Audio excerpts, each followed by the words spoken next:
మార్గాలు లేకుండా బంగారం ధరలు పెరుగుతున్నాయి. ఆకాశమే హద్దుగా దూసుకుపోతోంది.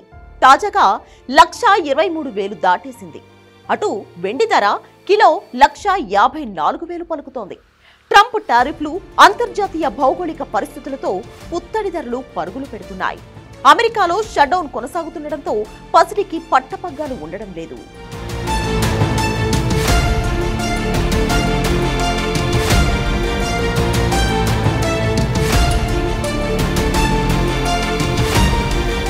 గోల్డ్ 1,00,000 దగ్గరికి వచ్చేస్తుంది. ప్రస్తుతం 10 గ్రాముల బంగారం ధర 1,23,420కి చేరుకుంది.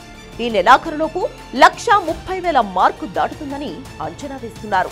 అంతర్జాతీయ పరిణామాలు, అమెరికా షట్డౌన్ ప్రభావంతో పసిడి ధరలు దూసుకుపోతున్నాయి.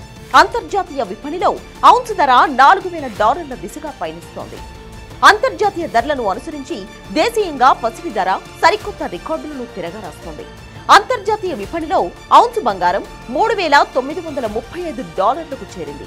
డాలర్ విలువ 88.79 రూపాయలు కావడంతో ఔన్స్ బంగారం ధర విపరీతంగా పెరిగింది. ఈ ధరలను అనుసరించి హైదరాబాద్ లో 24 క్యారెట్ల నాణ్యమైన 10 గ్రాముల బంగారం ధర 1,23,420 రూపాయలకి చేరుకుంది. 22 క్యారెట్ల నాణ్యమైన 10 గ్రాముల బంగారం ధర 1,10,700 రూపాయలు పలుకుతోంది.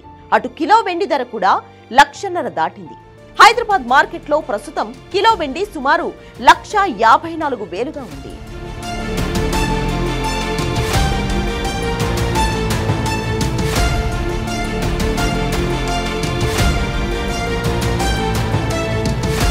మీకు గుర్తుందో లేదో, 25 ఏళ్ల కింద తులం ఎంత ఉందో తెలుసా?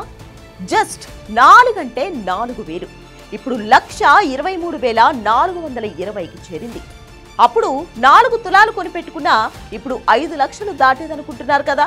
అవును, నిజమే. ఎందుకంటే ఆ స్థాయిలో బంగారం ధర పెరుగుతోంది. ఇప్పుడే ఇలా ఉంటే ఫ్యూచర్లో ఎలా ఉంటుందని ఆలోచిస్తున్నారా? లక్షణంగా 1,50,000 దాటేసి పరుగులు తీయడం పక్కా. రాసి పెట్టుకోండి. 2030 నాటికి 2 లక్షలు అవుతుంది. 2020లో తులం 48,650 పలికింది. ఇప్పుడు 1,50,000కు దగ్గరలో ఉంది. అంటే 5 ఏళ్లలో ఊహించని విధంగా పెరిగిపోయింది. ఎలా చూసినా అతి త్వరలోనే 1,50,000 కావడం ఎంతో దూరంలో లేదని నిపుణులు చెబుతున్నారు.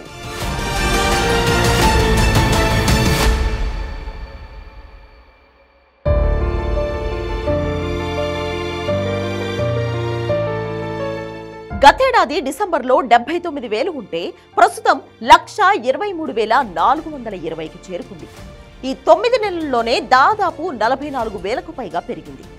ఈ లెక్కన తులం బంగారంపై 79,000 పెట్టుబడి పెడితే దాదాపు 44,000 లాభం వచ్చిందన్నమాట. ఇలా ఎక్కడ వస్తాయి రిస్క్ లేని రిటర్న్స్? అందుకే gold ever green investment. Gold ఎంత పెరిగినా డిమాండ్ తగ్గట్లేదు. ధర అందుబాటులో లేకపోయినా ఫంక్షన్ల కోసం ఎంతో కొంత కొంటున్నారు. పెళ్లిళ్ల కోసం అయితే తులాల కొద్దీ కొనక తప్పడం లేదు. ఇలా కొనేటప్పుడు భారం అనిపించినా కొన్నాళ్ళకే రెట్టింపవడం మనసును ఖుషీ చేస్తోంది. మన దగ్గర ఇంత వాల్యూ ఉన్న గోల్డ్ ఉందనే కాన్ఫిడెన్స్ వస్తుంది. అనుకోని ఆపద వచ్చినా బంగారం తాకట్టు పెట్టైనా గట్టెక్కొచ్చనే భరోసా ఎక్కువ మందిలో ఉంది. తగ్గుతుందేమో అప్పుడు కొందాంలే అనుకుంటే కష్టమే. ఎందుకంటే తగ్గడం అనేది 1-2 సార్లు ఉంటున్నా ఓవరాల్ గా పెరగడం ఎక్కువగా ఉంటుంది. ఈ ఏడాది ప్రతి నెల ఆల్ టైమ్ హై టచ్ చేసింది. ఎప్పటికప్పుడు రికార్డులు క్రాస్ చేస్తూ వస్తోంది.